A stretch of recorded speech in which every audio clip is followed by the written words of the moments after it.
Bismillahirrahmanirrahim. Assalamualaikum warahmatullahi wabarakatuh.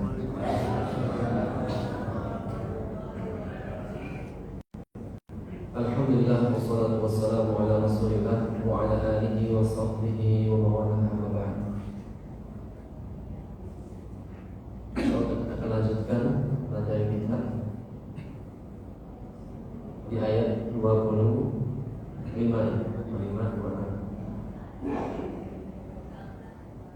Dan seperti biasa sebelum kita masuk pada terjemah, kita akan ambil materi kaidah dasar.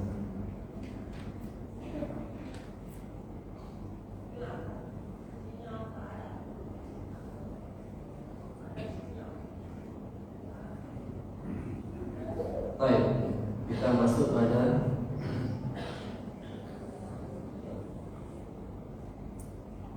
pembahasan tentang isim maf'ul.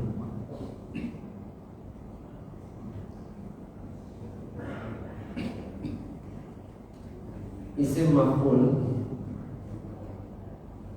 adalah kata kerja yang diobjekkan. Secara makna yaitu orang yang di.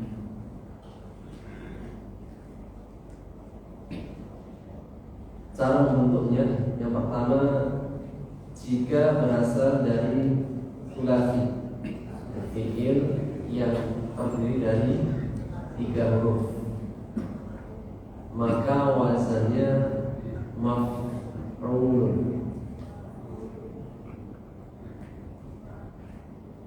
Kita baca fa'ala yaf'ulu, maf'ulun. Wazannya maf'ulun jika dia dari fi'il sulasi. Fa'ala berhuruf 3, fa, ain, dan lam.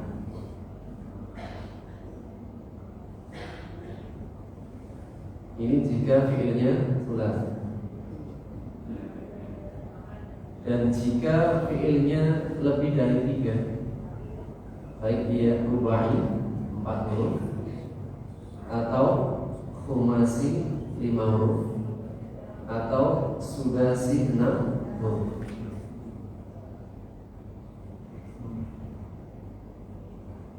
maka wazannya, cara membentuknya, huruf pertama mim dhammah, sebelum akhir difathahkan. Kita baca contohnya af'ala yuf'ilu. Berapa huruf? 4. Dan untuk menentukan ini 4 atau 3, maka lihat dari fi'il madhinya yang menjadi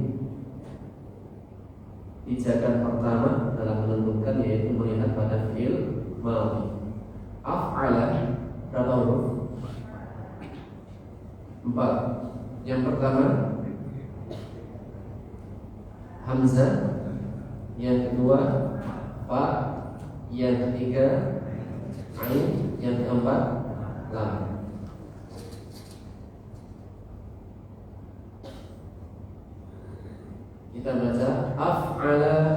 yuf'ilu.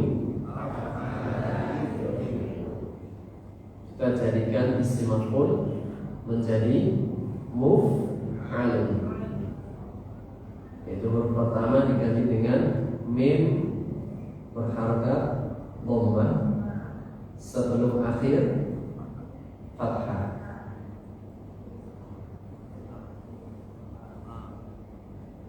Baik, kita ambil contoh.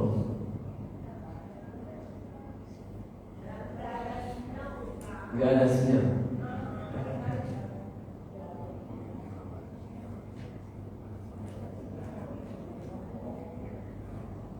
Yang biasanya ini coba. Kalau di kita ada, mungkin apa? Kabelnya mungkin.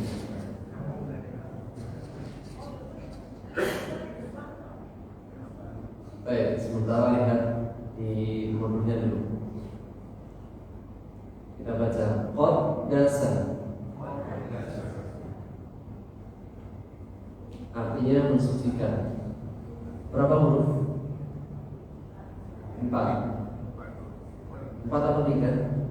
4. Baik, qafnya 1, dalnya 2. Jika ada huruf tasydid maka menunjukkan hurufnya 2, sehingga dalnya ada 2. Qaf 1, dalnya 2, sinnya 1, berarti 4. Jika 4, maka cara membentuk isim maf'ulnya huruf pertama dari apa? Mim dhammah. Huruf sebelum akhir difathahkan sehingga menjadi muqaddasun. Qaddasa. Isim maf'ulnya muqaddasun. Qaddasa artinya mensucikan. Kalau muqaddas berarti artinya disucikan. Yang disucikan. Kita tambahkan arti yang karena menunjukkan isim. Baik yang itu benda atau orang. Baik.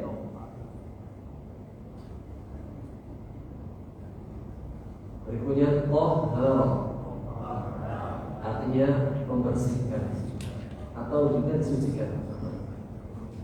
Tahara berapa huruf?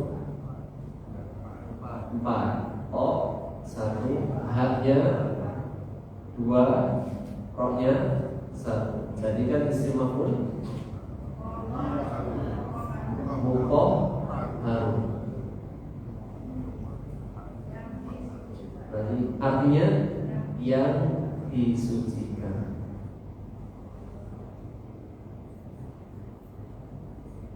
Baik, sedikit kita mundur. Jika kita ingin menjadikan isim fa'il, maka huruf sebelum akhir dikasroh. Tapi jika kita ingin isim maf'ul, maka huruf sebelum akhir di fathah. Kalau isim fa'ilnya mutahhirun, yang mensucikan. Tapi jika kita fathahkan menjadi mutahharun, artinya yang disucikan. Mutahhirun yang mensucikan, mutahharun yang disucikan. Baik, kita lihat pada contohnya. Perbandingan antara isim fa'il, isim maf'ul yang selain sulasi. Kita baca munkirun, orang yang mengingkari. Kalau yang diingkari, kita baca munkarun. Munkirun isim fa'il, isim maf'ulnya munkarun. Sekali lagi kita baca munkirun. Artinya orang yang mengingkari atau yang mengingkari. Kalau yang diingkari munkar. Baik, lanjut. Muqarribun. Ini harokatnya salah. Roknya dikasrohkan. Muqarribun, yang mendekatkan orang atau sesuatu, yang mendekatkan. Kalau didekatkan muqarrab.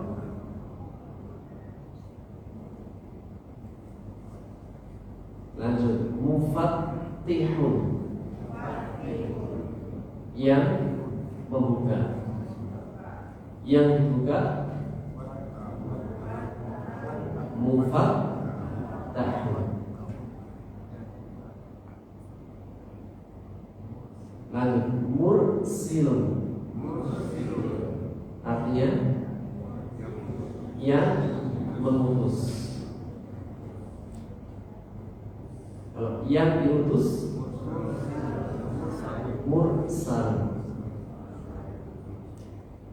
Siapa yang mengutus? Allah. Mursil, yang diutus Rasul. Mustajibun, artinya yang mengabulkan, yang mengijabahi. Yang diijabahi, yang dikabulkan mustajab. Doanya terkabulkan, bahasa Arabnya mustajab. Dan seterusnya.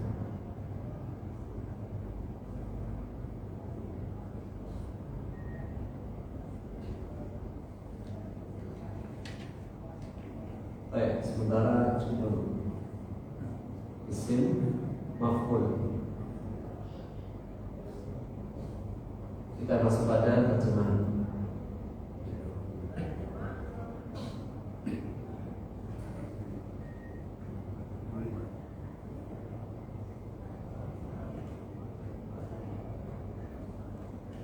Di ayat 26.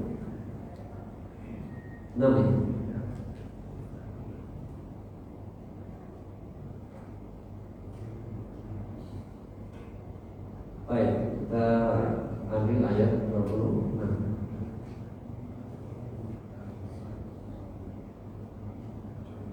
Halaman 27.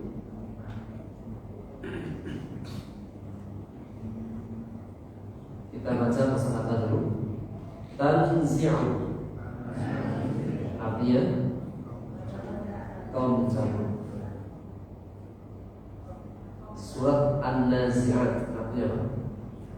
Para malaikat mencabut. Wan nazi'ati gharqa, demi para malaikat yang mencabut. Apa yang dicabut?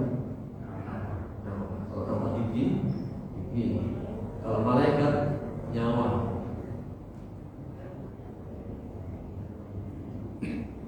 Baik, asal kata naza'a yanzi'u, ya. Naza'a berapa huruf? 3 huruf. Isim fa'ilnya, isim fa'ilnya nazi'u. Nazi'un, karena 3 huruf.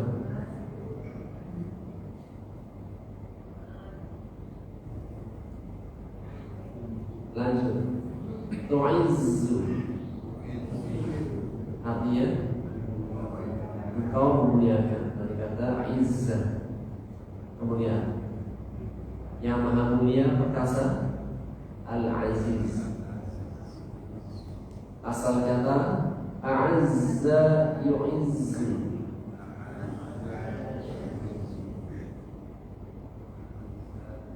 a'azza berapa huruf? isim fa'il. Huruf pertama diganti mim dhammah, sebelum akhir di kasrah, sehingga menjadi mu'izzun. Mu'izzun.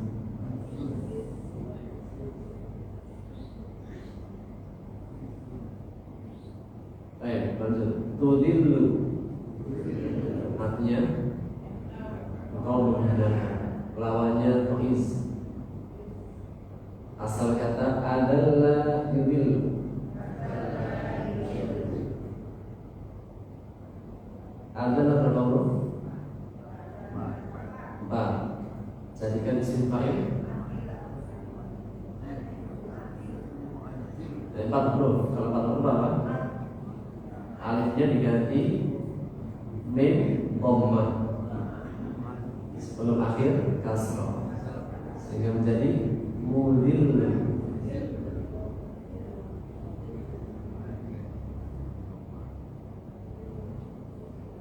Baik, lanjut. Tuliju, artinya masukkan. Asal kata aulaja yuliju, artinya memasukkan.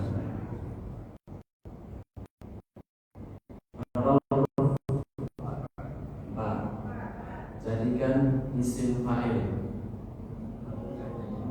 mulijun.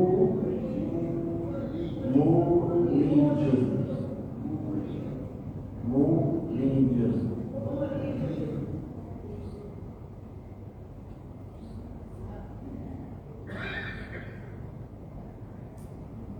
Kelas.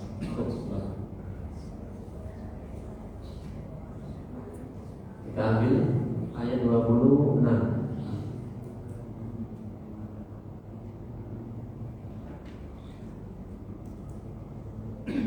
Bismillah.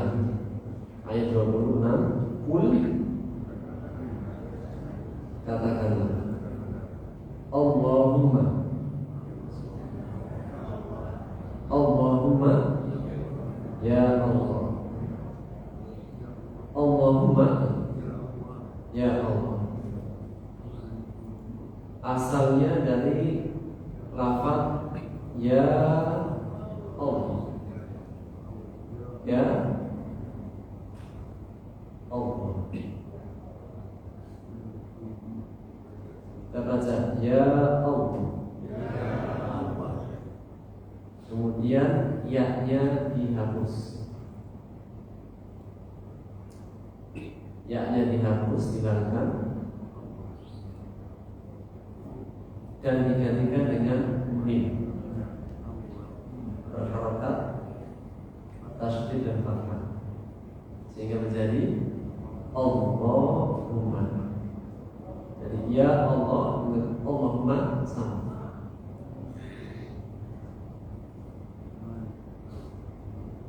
Sehingga Allahumma itu dari apa sih? Ya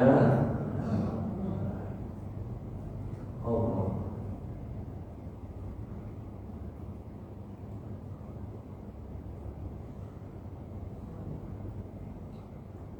Allahumma, mana ya? Mana ya? Dihapus dan digantikan dengan mim bertasydid.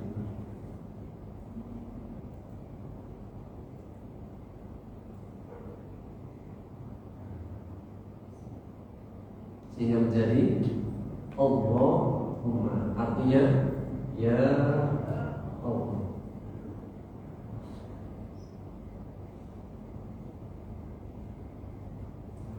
Baik, lanjut. Sekali lagi, kul, katakan Allahumma, ya Allah, Malik, yang menguasai, yang merajai. Dalam surat Al-Fatihah, Maliki Yaumiddin, artinya yang menguasai, yang merajai. Sekali lagi, Malik yang menguasai, merajai. Al-Mulk kerajaan atau pemilik. Malikul Mulk yang menguasai kerajaan atau yang memiliki kerajaan.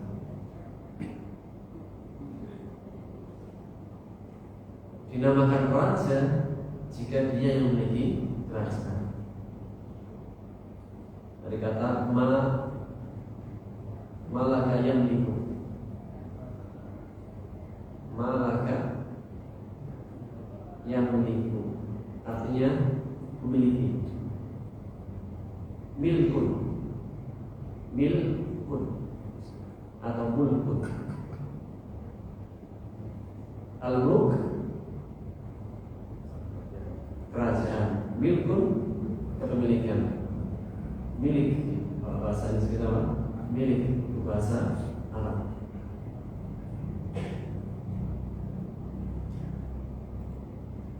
Baik.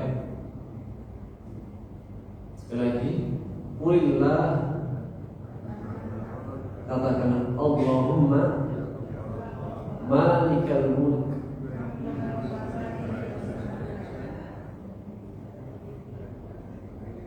yang menguasai kerajaan. Asalnya ada lafaz ya, jadi ada ya. Allahumma ya malikal mulk. Ada dua tidak. Allahumma ya Allah, malikal mulki ya malikal mulki, wahai pemilik kerajaan. Sehingga ada dua tidak, dua panggilan. Pertama, Allahumma aslinya adalah ya Allah, malikal mulki ya malikal mulk. Tukti sudah engkau memberi. Dan sudah pernah kita bahas ya, ada ataiti, ada wahaba yahab. Rabbana ati, Rabbana hab. Tukti engkau memberi. Al-mulk kerajaan. Man pada siapa tasya'u yang engkau kehendaki. Wa dan tanzi'u engkau mencabut. Al-mulk kerajaan. Mimman dari kata min dan man. Min dari, min artinya dari, mimman dari dua kata min dan man. Kemudian diidghamkan, idgham tidak diguna ya. Mimman dari siapa? Tasya engkau kehendaki. Wa tu'izzu engkau memuliakan. Man tasya yang kau kehendaki. Wa tudillu lawannya tu'iz menghinakan. Man tasya kepada siapa yang engkau kehendaki. Biyadika di tanganmu. Al-khair kebaikan, seluruh kebaikan. Menggunakan al menunjukkan istighraq, menyeluruh. Sekali lagi, biyadikal khair, di tanganmu lah segala kebaikan. Innaka qadirun, qadirun maha ala kulli syai', atas segala sesuatu. Innaka ala kulli syai'in qadir. Sesungguhnya Engkau Maha Kuasa atas segala sesuatu. Baik, sempurna dari awal. Kul,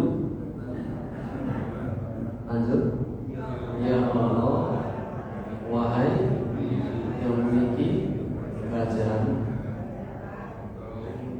Kau memberi kerajaan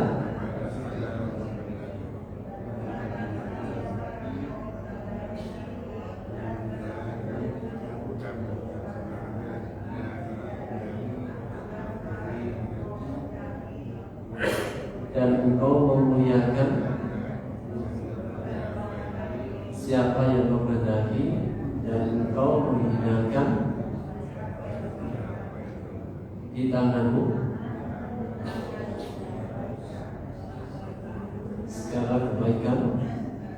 Sesungguhnya Engkau Maha Kuasa atas segala sesuatu.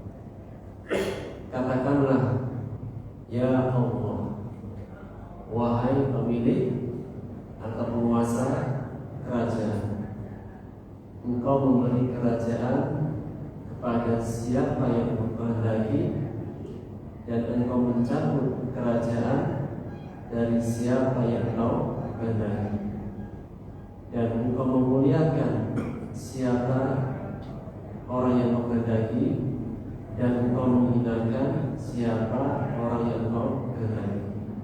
Di tanganmu-lah segala kebaikan. Sesungguhnya Engkau Maha Kuasa atas segala sesuatu. Mumtaz. 27, satu lagi. Tuliju,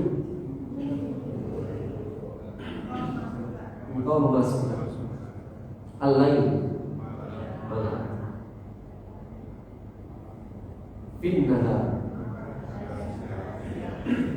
dalam siang, wa tuliju, memasukkan an-nahar fil-lail, wa tukhriju al-khuruj wal-khuruj, keluarkan. Lawannya tuliju. Kalau tuliju masukkan, tukhriju mengeluarkan. Sekali lagi, wa tukhriju al-hayya, yang hidup, minal mayyit, dari yang mati. Wa tukhriju al-mayyit, yang mati, minal hayy, dari yang hidup. Wa tarzuqu, kau memberikan rezeki, man tasya, pada siapa yang kau kehendaki, bi ghairi, dengan tanpa hisab, perhitungan, sempurna. Tulijul laila fin nahar,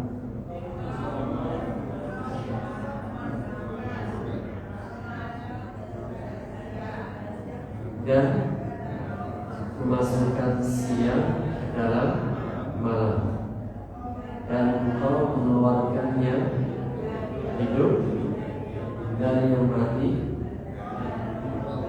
dan mengeluarkan yang mati dari yang hidup, dan Engkau memberikan rezeki kepada siapa yang Engkau kehendaki tanpa perhitungan. Alhamdulillah.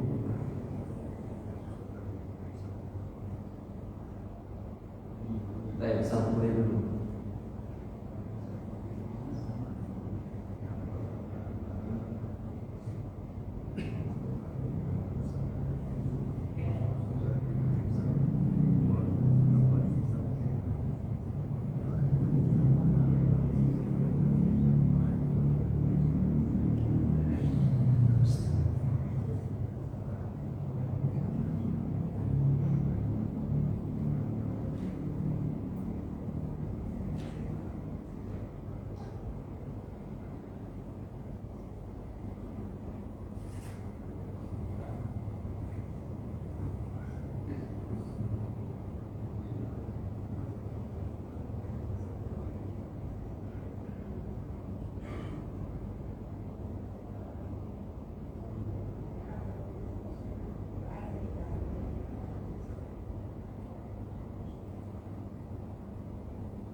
Bismillahirrahmanirrahim. Ayat terakhir yang kita bahas kemarin, ayat 23, 24. Allah menceritakan kepada kita tentang orang-orang yang diberikan sebagian dari kitab. Kemudian mereka diajak kembali kepada hukum Allah. Namun mereka yatawalla fariqun minhum, akan tapi mereka berpaling dan mereka membangkang. Kenapa mereka bisa berpaling dan membangkang? Allah menyebutkan sebabnya. Pertama, dzalika bi annahum qalu, karena mereka mengatakan api neraka tidak akan menyentuh kami kecuali hanya beberapa hari saja. Yang kita sebutkan ya, yaitu mereka mengatakan umur dunia hanya 7.000 tahun. Setiap satu dunia hanya 1 hari. Sehingga seandainya mereka harus mendapatkan siksa, maksimalnya hanya 7 hari kemudian berhenti.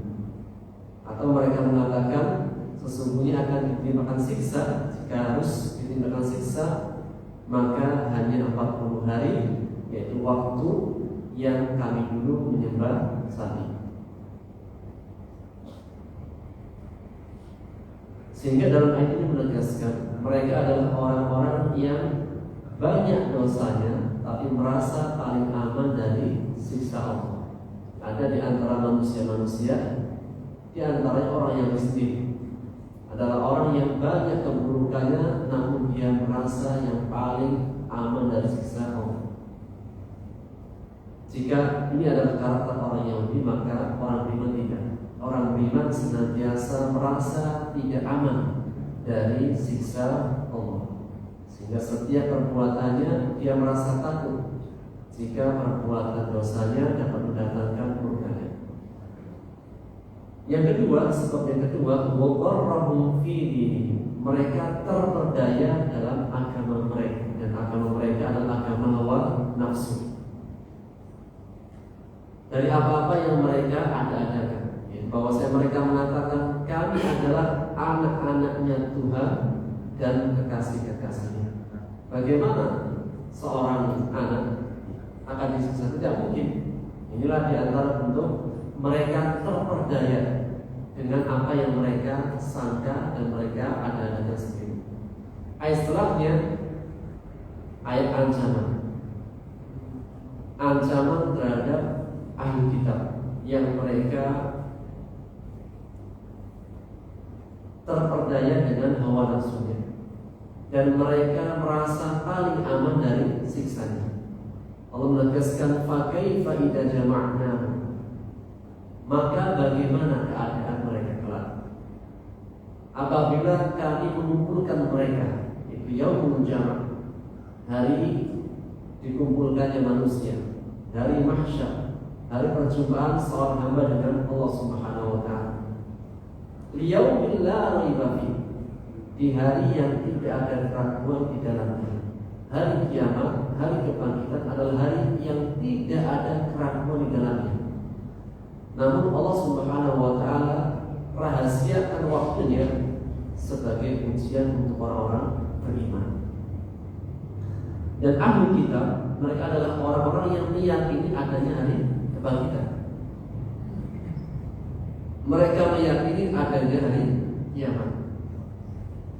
Akan tetapi apa yang mereka yakini tidak menjadikan mereka beramal soleh atau menyiapkan perbekalan, sehingga ilmu mereka tidak ada gunanya. Apalah arti sebuah ilmu jika tidak ada amal? Apalah arti sebuah ilmu jika tidak melahirkan sebuah amal? Sebagaimana pohon yang tak berbuah, ilmu yang tidak diamalkan seperti pohon yang tidak berbuah. Maka ketika mereka meyakini adanya hari kebangkitan, hari kiamat, tapi tidak melakukan amal soleh, persiapan, maka tidak ada faedahnya dari pengetahuan mereka. Yang di hari kiamat, di hari perjumpaan seorang hamba dengan Allah, Allah menegaskan wa wufiyat kullu nafsin, setiap jiwa akan diberi balasan yang sempurna. Kalau di dunia sekarang hari ini balasan yang sempurna belum ada. Balasan-balasan sifatnya duniawi atau yang disegerakan mungkin, tapi sempurna belum. Karena balasan sempurna itu hanya ada di akhirat. Bahkan sebaliknya, terkadang ada orang berbuat kebaikan yang belum dibalas secara sempurna. Karena balasan yang sempurna hanya ada di akhirat. Dan Allah mengatakan wa wufiyat kullu nafsin, setiap jiwa akan diberi balasan yang sempurna. Maka sahabat, apa yang telah ia perbuat, ai wa'atallahu kulla nafsin jazaa'a, Allah akan memberikan setiap jiwa balasannya. Ma'amilat, apa yang telah ia perbuat, minal khairi aw syarr, baik amalan yang baik maupun amalan yang buruk. Kamilan wafiyah, balasan yang sempurna, yang sempurna. Wa hum la yuzlamun, dan mereka tidak akan dizalimi. Makna la yuzlamu, tidak akan dizalimi, ai la yunqasu ahadun min hasanati, tidak ada seorang pun yang dikurangi dari kebaikan. Wala yuzadu fi sayyiati, dan tidak akan ditambah keburukannya. Makna la yuzlamun, bahwasanya Allah tidak akan mengurangi kebaikannya dan tidak akan ditambah keburukannya. Karena Allah Subhanahu wa taala menetapkan pada dirinya sifat adil. Wala yadlimu rabbuka ahada, Al-Kahfi 49. Dan Rabbmu tidak akan menzalimi seorang pun. Dan juga firman-Nya, wa ma rabbuka bidzallamin lil 'abid, dan tidaklah Rabbmu zalim terhadap hamba-Nya. Dan juga firman-Nya, wa man ya'mal minas shalihat, dan barang siapa yang beramal kebaikan, wa huwa mu'min, dan dia seorang mukmin, fala yakhafu zulman wala hadma, maka tidak khawatir untuk dizalimi maupun dikurangi, yaitu dengan dikurangi kebaikannya atau ditambah dari keburukannya.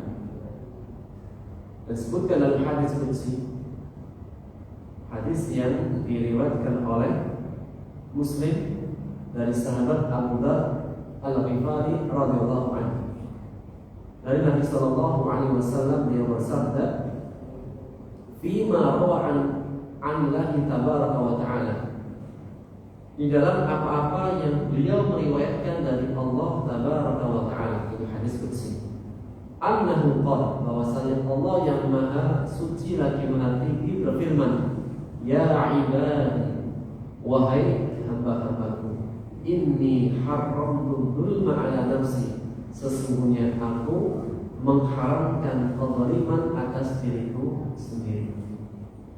Sehingga Allah mensifati dirinya dengan sifat keadilan, dan konsekuensi daripada sifat keadilan adalah tidak ada kezaliman sedikit pun pada seorang hamba-hambanya.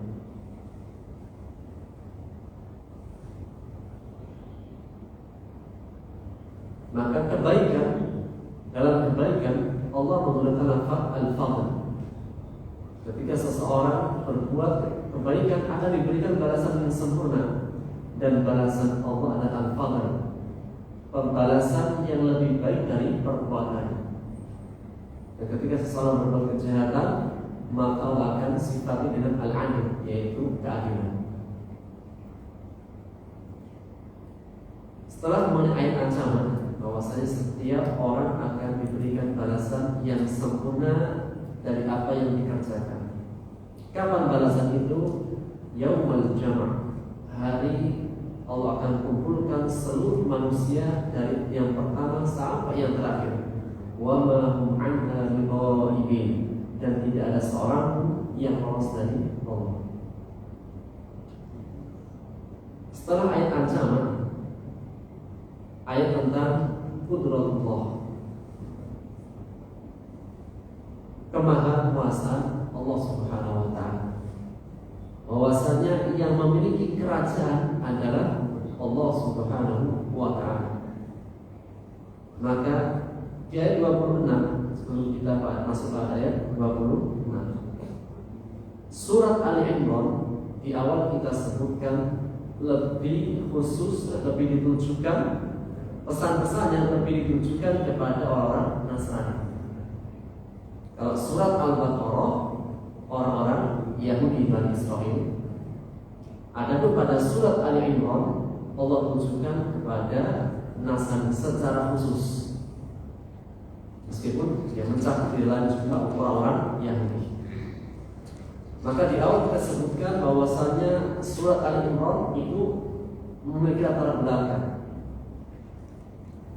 bahwasanya orang-orang Nasrani dari Najran datang kepada Rasulullah SAW, kemudian berdialog dengan Rasulullah SAW tentang ketuhanan Nabi Isa alaihissalam. Yaitu Nabi Isa menurut orang Nasrani ia adalah Tuhan, sehingga mereka memiliki akidah taflis, akidah tiga, yaitu Allah, Ruhul Kudus, dan Isa.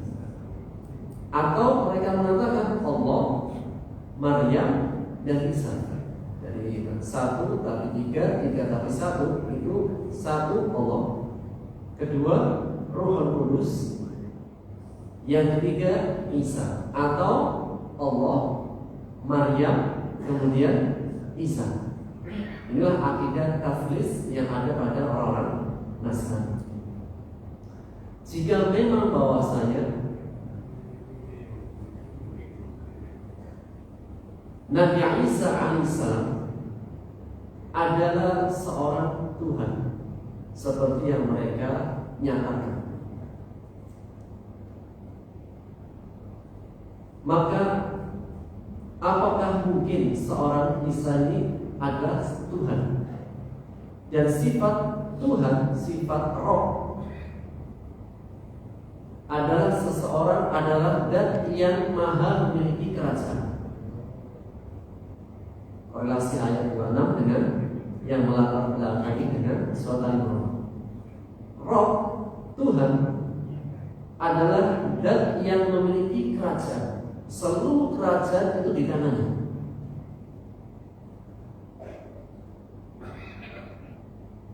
Jika Isa alaihissalam sebagaimana keyakinan mereka adalah Roh Tuhan, maka konsekuensi daripada Tuhan memiliki kerajaan.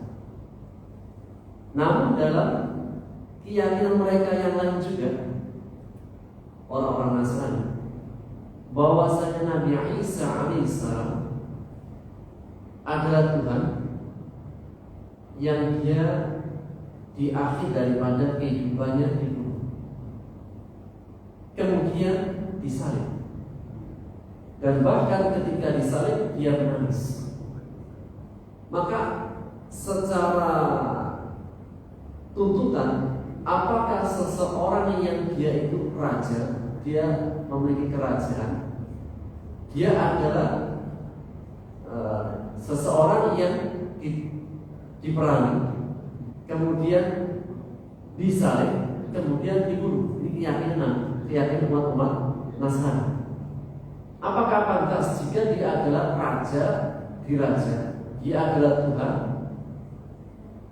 Dalam kenyataannya, dalam keyakinan kalian bahwa Nabi Isa dibunuh, disalib. Maka jika dia Tuhan, maka tidak mungkin. Karena dikatakan Tuhan Malikul Mulk, dia yang memiliki kerajaan. Ada Nabi Isa alaihissalam dalam keyakinan mereka tidak dibunuh dan disalib.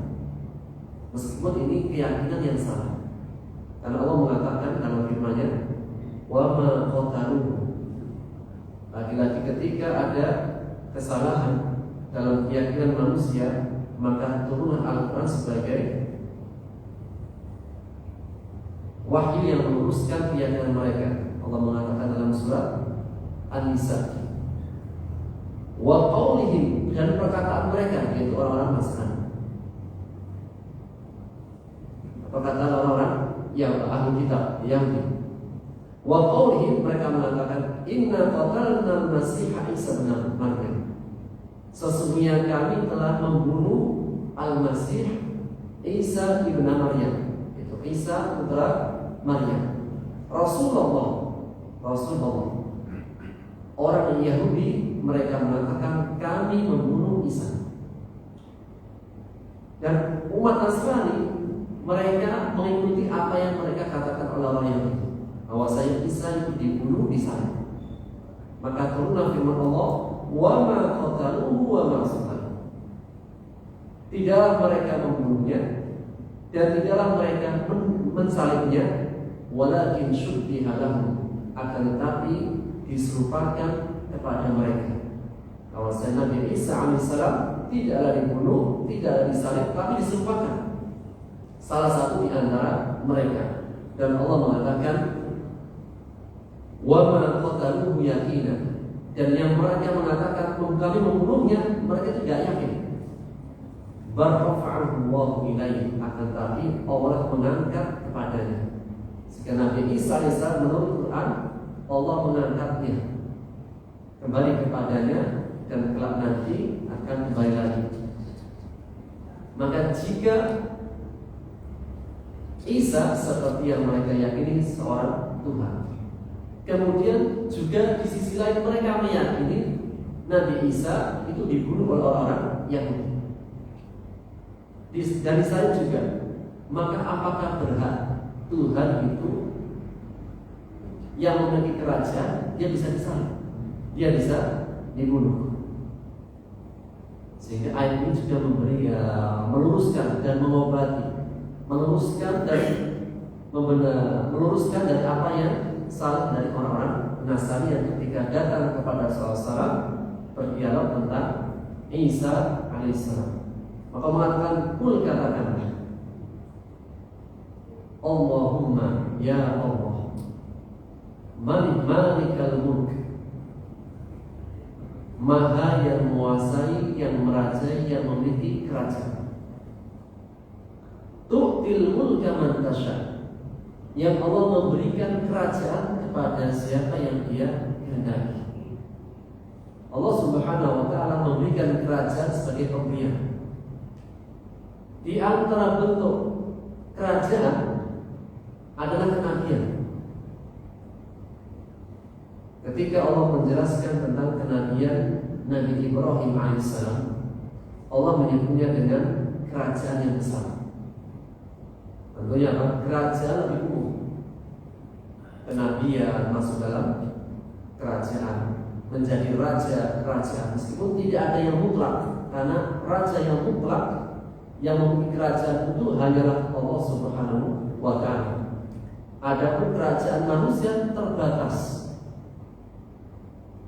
Sehingga ketika dalam surat Al-Mulk Allah berfirman, Tabarakalladzi biyadihil mulk.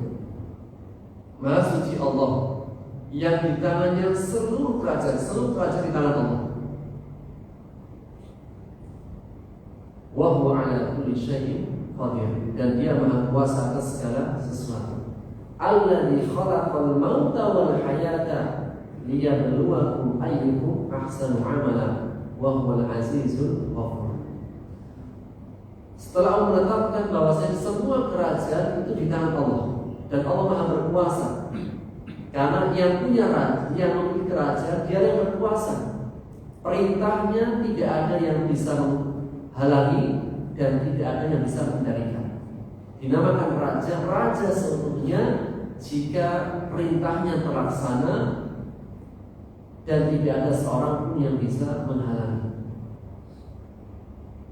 Maka ketika menetapkan Al-Mulk, semua kerajaan di tangan Allah, di surat Al-Mulk ayat kedua mengatakan, Dialah Allah yang menciptakan kematian dan kehidupan. Yang berkuasa hanya Allah.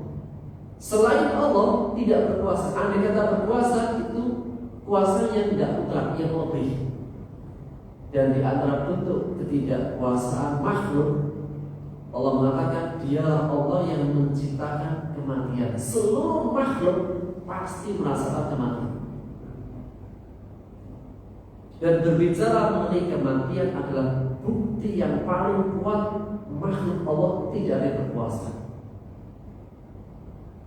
Siapa pun raja yang pernah ada di muka bumi ini melainkan merasakan mati, melainkan tertimpa kepadanya kematian. Allah menegaskan kullu nafsin dha'iqatul maut. Setiap jiwa merasakan kematian.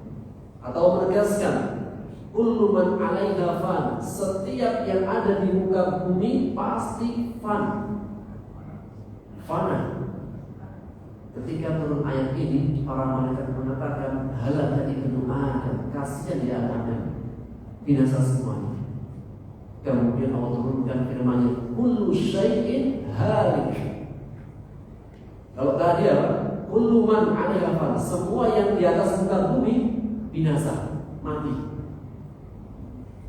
Dan yang menempati bumi adalah manusia. Sehingga yang di atas yang menempati langit siapa? Malaikat mengatakan kasihan anak Adam, halaki ibnu Adam, anak Adam binasa. Merasa dirinya enggak akan binasa. Allah turunkan ayat yang berikutnya, kullu syai'in, segala sesuatu. Dan syai' itu lebih umum. Benda matikah, benda hidupkah, yang di langitkah, yang di bumikah, kullu syai'in halikun, segala sesuatu halik, binasa, hancur, mati, illa wajah, kecuali wajah Allah, dirinya. Baru malaikat menyadari bahwasanya yang akan binasa tidak hanya anak Adam, tapi bahkan dirinya. Maka berbicara mengenai kebinasaan, kematian, ini adalah bukti yang kuat ketidakberkuasanya makhluk. Selama-lamanya manusia berkuasa, ada masa akhirnya? Ada. Kalau presiden 5 tahun, andai kata ditambah 10 tahun, andai kata ditambah lagi, belum tentu bisa. Dan pasti akan mati, tidak akan berkuasa.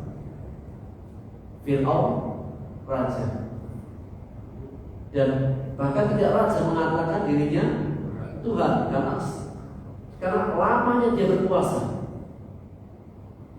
Sejak Nabi Musa alaihissalam masih bayi dan belum lahir sudah berkuasa, sampai Nabi Musa menjadi dewasa dan Nabi masih berkuasa. Berapa tahun? Sampai akhir mengatakan ana rabbukum, akulah Tuhan kalian yang ini. Akhirnya pun mati juga.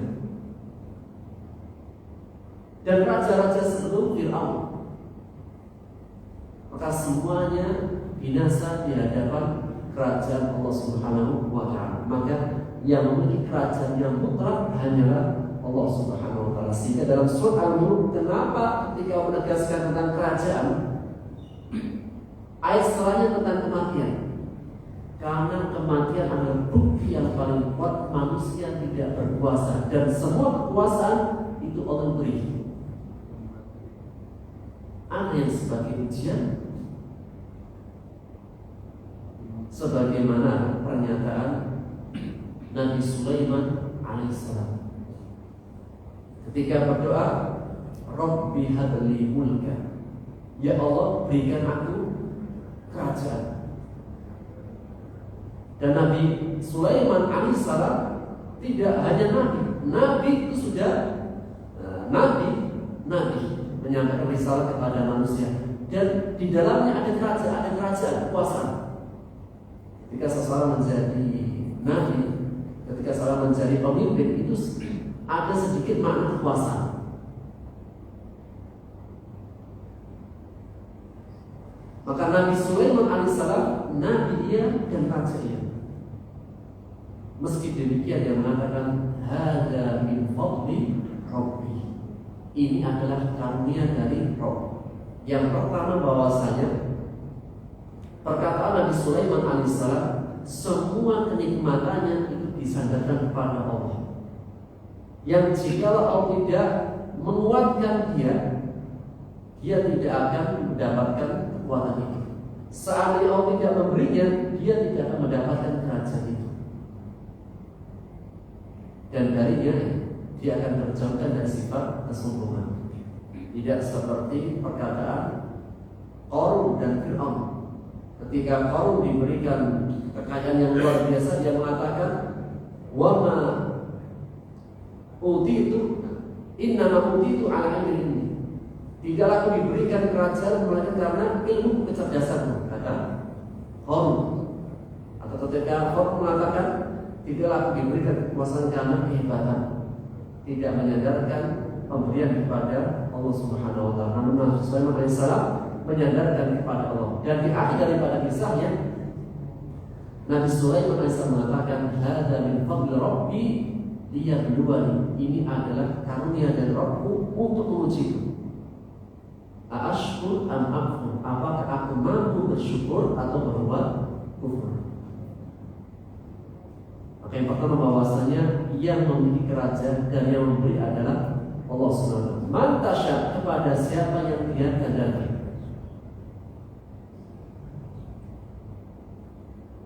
Dan di antara bentuk kerajaan diberikan kenabian. Setelah kita sebutkan tentang Nabi Ibrahim alaihissalam, ketika mengatakan dalam firman surat An-Nisa ayat 54, "Am yahsudun nas", apakah manusia iri ala ma atahullah, atas apa-apa yang Allah berikan kepada nabinya Nabi Muhammad, min fadli, dari karunia-Nya. Apakah manusia akan iri bahwasanya Allah memberikan karunia, yaitu kenabian, kepada Nabi Muhammad, seorang Quraisy, orang Arab Quraisy.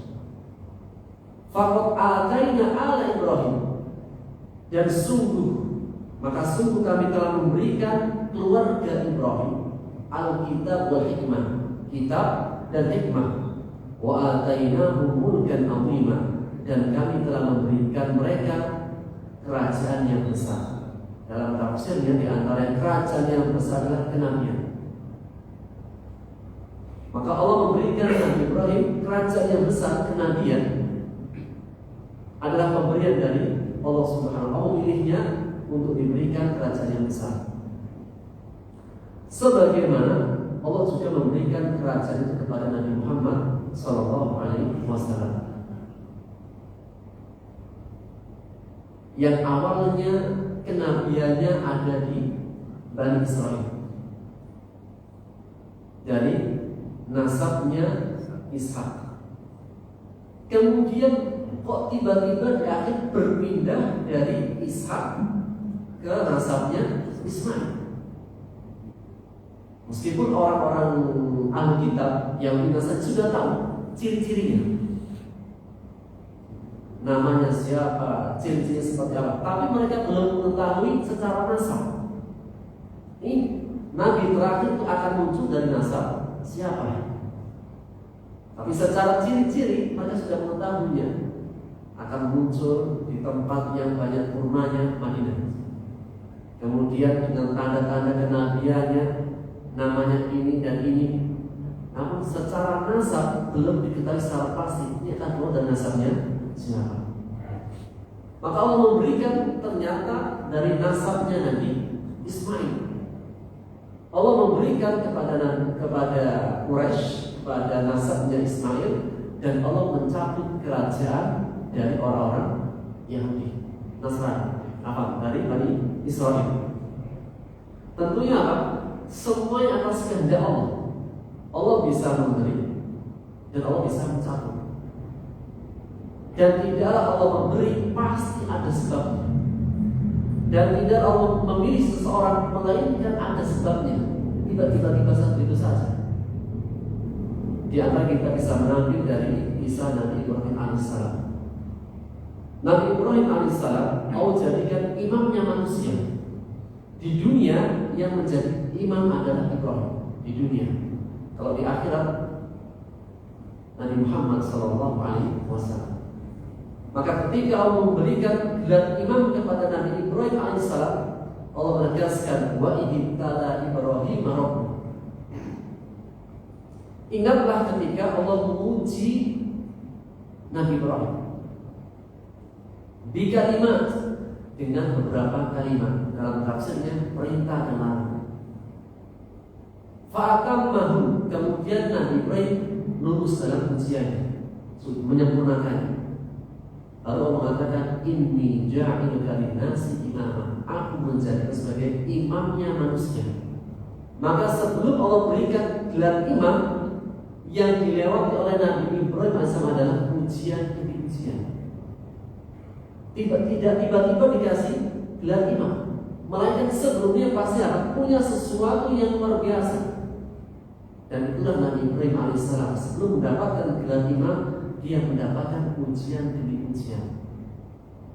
Sampai akhirnya dia adalah orang yang berhak diberikan gelar imamnya manusia di muka bumi ini. Dan di antara bentuk gelar keimamannya, semua nabi-nabi dan rasul dari nasabnya. Makanya kami yang sebagaimana Allah memberi, Allah juga punya hak untuk mencabut. Ketika seseorang sudah diberi karunia, tidak menjaganya, menyelisih perintahnya, Allah akan cabut dan diberikan kepada yang lain. Dan langsung daripada ayatnya tadi, ketika Allah menjadikan Ibrahim sebagai seorang imam, Nabi Ibrahim itu seorang nabi yang cerdas. Ketika Allah berikan karunia, dia mengatakan, "Qala wa min dzurriyyati, ya Allah, dan dari anak keturunanku akan menjadi imam." Allah mengatakan, "Ya, tapi ingat wahai Ibrahim, la yanalu ahdul zalimin." Janjiku tidak akan diperoleh oleh orang-orang yang zalim. Dalam artian, anak akan menjadi nabi. Tapi jika mereka menyelisih janjiku, maka akan dijauhkan pemberian ini. Oleh karenanya, yang awalnya dari Bani Israel, karena Bani Israel tidak bisa memegang amanah, akhirnya apa? Allah berikan kepada nasabnya Nabi Ismail. Karena Allah melihat bahwasanya kebaikan setelahnya telah disia-siakan oleh Bani Israel, kemudian Allah berikan kepada Nabi Muhammad SAW, yang Allah memberi dan juga bisa mengambil. Tu'ti, memberi, wa tanzi'u, dan Allah bisa mengambil ketika dia tidak mendatangkan syarat-syaratnya, tidak mendatangkan lawazim, sesuatu yang mengharuskan dia mendapatkannya. Di antara kisah juga itu kisahnya Umar bin Khattab. Kerajaan kaum muslimin atau futuhat, penaklukan kaum muslimin itu yang paling besar di Khalifah Umar dan Al-Walid dari Daulah Umayyah. Maka suatu ketika ditaklukkan Baitul Maqdis, Palestina, Masjid Aqsa, itu ditaklukkan di masa kerajaan Umar bin Khattab. Yang singkatnya, setelah ditaklukkan, para pemegang kunci Masjid Al-Aqsa, mereka akan menyerahkan kuncinya kepada rajanya. Setelah ditaklukkan, mereka tidak akan menyerahkan kuncinya sampai yang datang adalah rajanya sendiri. Singkatnya, datanglah Umar bin Khattab seperti permintaan mereka. Ketika datang, Umar itu tidak membawa pasukan, hanya dia dan asistennya, 2 orang. Itu pun apa?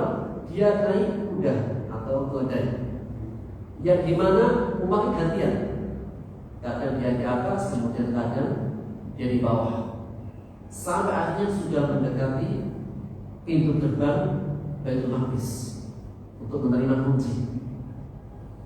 Singkatnya, akhirnya kaum muslimin menyambut Umar. Ketika menyambut Umar itu tidak membawa pasukan, hanya berdua. Dan itu pun bajunya banyak jahitan-jahitannya. Dan Umar karena agak lelah istirahat, turun berdua, istirahat sejenak, dan tidurnya lesehan. Ya, istilahnya apa? Tidur dari kendaraan, kemudian lesehan. Maka pasukan benar, wahai Umar, engkau akan menerima kunci Baitul Maqdis. Kenapa enggak bawa pasukan dengan pakai baju yang menunjukkan kau seorang raja? Maka Umar mengatakan, nahnu qaumun a'azzanallahu bil Islam. Kami adalah kaum yang dulunya gak ada yang kenal kita. Kita adalah umat Arab, bangsa Arab yang tidak ada kerajaan sedikit pun pada mereka. Karena pada saat itu yang punya kerajaan hanyalah Persia dan Romawi. Orang Arab itu gak ada kebaikannya, jahiliyah.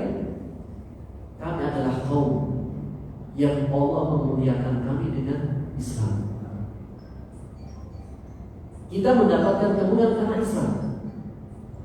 Faman ibtagha izzata bighairi adalah Allah.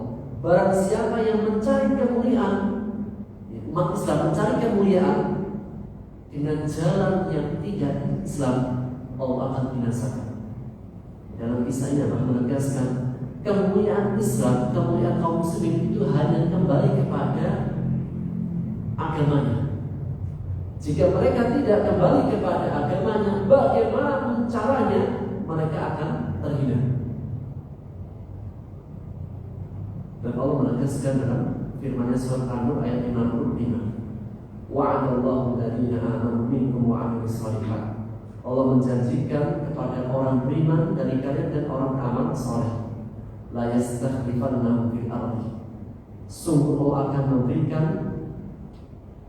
menjadikan mereka berkuasa di muka bumi, kama stakhlafal ladziina min qablihim, sebagaimana berkuasanya orang-orang sebelum mereka. Allah mengatakan, kami adalah kaum yang Allah memuliakan kami dengan Islam. Maka barang siapa yang mencari kemuliaan bukan dengan Islam akan dihinakan. Apa syaratnya? Jadilah orang beriman dan beramal soleh dan jalankanlah perintah-perintah Allah, yang Allah bisa akan memberikan kembali. Jika tidak, Allah akan cabut kemuliaan tersebut. Tapi karena waktunya habis, kita lanjutkan di pertemuan yang akan datang. Wallahu a'lam bishawab. Subhanallah wa bihamdika, asyhadu an la ilaha illa anta, astaghfiruka wa atubu ilaik. Assalamualaikum warahmatullahi wabarakatuh.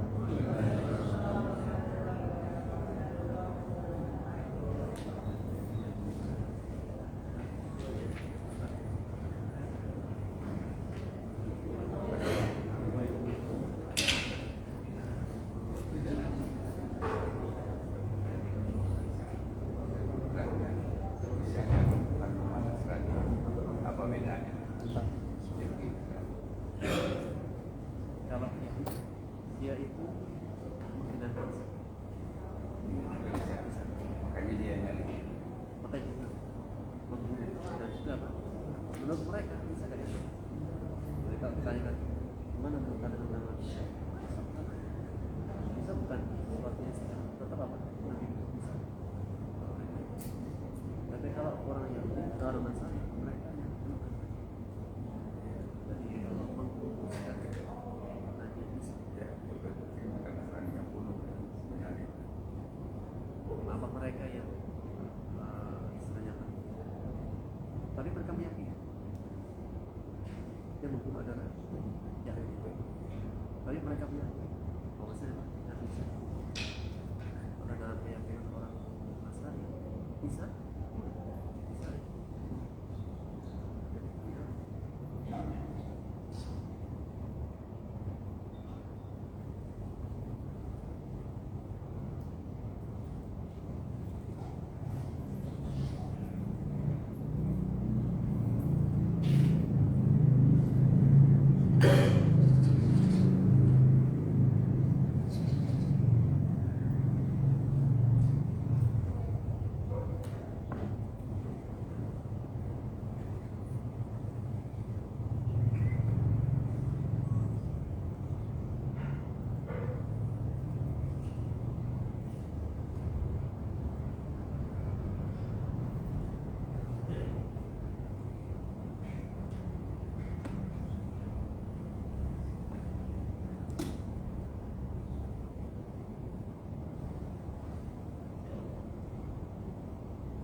Biasa.